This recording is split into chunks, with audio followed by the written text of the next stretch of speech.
The last time I preached on this passage from John's Gospel was January the 16th, 2005, at Calvary Baptist Church in Washington, D.C. I was participating in a pulpit exchange with Amy Butler, the pastor of that church, as part of the Martha Stearns Marshall Day of Preaching. Now, some of you may not know the name Martha Stearns Marshall, but others of you probably will. She was the sister of Shubal Stearns, a famous Baptist preacher of the 18th century. She was married to Daniel Marshall, who was also a well-known Baptist preacher. The three of them used to travel around together in the South conducting revivals. And every once in a while, Martha Stearns Marshall would get to preach. Those people who heard her later testified that of the three, she was far and away the best preacher. So somebody had the idea a few years ago that every Baptist congregation should have the benefit once in a while of hearing a woman preach. They dreamed up the Martha Stearns Marshall Day of Preaching and invited Baptist churches across the country to participate. I was pastor at First Baptist Church in D.C. at that time, and I was glad to say yes. I'm a strong supporter of women in ministry, and I happen to know a very fine preacher who was also a woman at a church just a few blocks away, my friend Amy Butler. So I called her up and said, "Do you think you could preach on January the 16th? She said, "Only if you can come and preach here while I'm there. Because the people here at Calvary have the benefit of hearing a woman preach every Sunday. Every once in a while, they probably need to hear a man try it." So I went, and I stepped up into that pulpit and said some nice things about my friend Amy, and eventually said to that congregation, "You know, I only have one problem with women who preach, if I can say that here. My problem is this: they are often so much better at it than I am." And that's true. When I was in Wingate, North Carolina, my associate was a young woman named Blythe Taylor, a graduate of BTSR. She was an excellent preacher. And when she came, we made the arrangement that she would preach on average once per month. There were some people in my church who didn't really care for that. They said to me, "Wait a minute, aren't you the preacher? Why is Blythe getting up in the pulpit every month?" And I said, "Well, technically I'm the pastor. I do most of the preaching, but Blythe has some really wonderful gifts. I'd like to give her the opportunity to develop some of those." And so eventually they got used to hearing Blythe preach, and sometime after that they began to enjoy it. And one of them was bold enough to say to me, "You know, when she first started, I didn't care for it so much, but now I like to hear her preach. In fact, I like hearing her more than I like hearing you." As I said, I only have one problem with women who preach. They are often so good at it. I remember hearing Blythe lead a Bible study on this passage from John chapter 1, and when she got to that line about it being 4 o'clock in the afternoon, she said something I had never heard before. "Lynn, I heard your reading, the 10th hour, but that means 4 o'clock in the afternoon, and some translations say it just that way. It was about 4 o'clock in the afternoon." Blythe said something so good, so fresh, so original, that when I got ready to preach on that same passage a few years later, I wanted to use it. I just couldn't remember what she had said. I thought it was the illustration she used that somehow captured the essence of that line perfectly, brought it to life in a way I had never heard. So I called Blythe into my study and I said, "What was that story you told about this place in John's Gospel where he says it was about 4 o'clock in the afternoon? What was that? That wonderful story. What?" She thought about it for a long minute and then said, "I don't remember." "No," I said, You have to remember. It was a wonderful story, and I could feel it, just slipping through my fingers along with the sermon I was going to preach on the following Sunday. "You've got to remember," I said. She said, "Well, I don't know. Let me go look at my notes." And this is another thing about women. Some of them actually write things down so that they can find them later. I admire that. I sat there in my study. I had a clean sheet of paper on the desk. My pen was poised over it, ready to write down this wonderful story that Blythe had told about this passage. And when she came back in, she said, I'm a little embarrassed. What? I said, you couldn't find it? No, she said, I found it. It's just that it was a story about the Brady Bunch. The Brady Bunch? Really? I don't remember that. The Brady Bunch?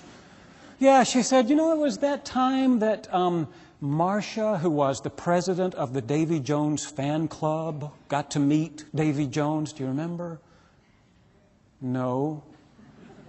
Well, Davy Jones, the lead singer for the Monkees, I'm a Believer, that Davy Jones, and he came by the house, and Marcia was there, nobody else, just her, and he talked to her for a little while, and then he kissed her on the cheek before he left, and she said, I'll never wash this cheek again.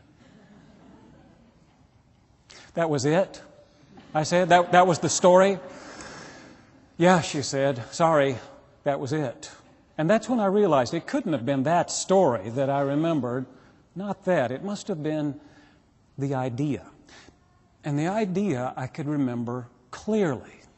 Blythe had said that in these significant moments of our lives, we have a heightened sense of awareness, so that years later, we can remember the minute details of the experience, the precise blue of the sky, the smell that was in the air, the time of day. It was about 4 o'clock in the afternoon, John says, when these two disciples encountered Jesus for the first time. They never forgot it. A few days later, I decided to test Blythe's theory. I was out visiting in Wingate, and I stopped by Ollie Perry's house.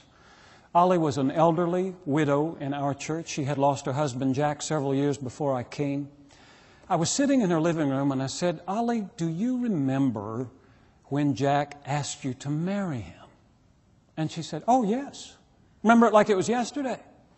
She said, we were out on a double date with Shell Hargett and Margaret, and they were up in the front, and we were in the back seat of the car, and we were coming back from Monroe. We were almost to Wingate. We got to that place where that big curve is in the road, I could show you the place. Right there, she said, Jack leaned over and said to me, I want you to marry me.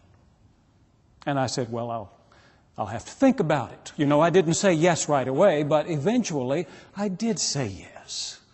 We were married at 9 o'clock on a Saturday morning. I wore a blue dress. And I sat there thinking, how long ago was that? 50 years? 60? 70? She can still remember the curve where Jack Perry popped the question.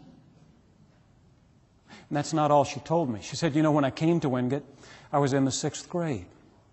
And I went to school that first time, and I was just coming down the steps of the bus, and Jack Perry was standing over there with a bunch of his friends.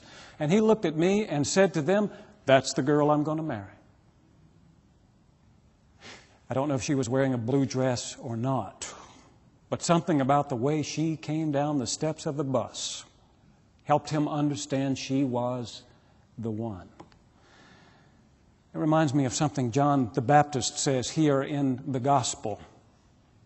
I was standing out there in the middle of the Jordan River. He said I was baptizing people one after another, but all of a sudden the heavens opened up and the Spirit of God came down in the form of a dove, and it lighted on this fellow Jesus, and it stayed there, and that's when I knew he was the one.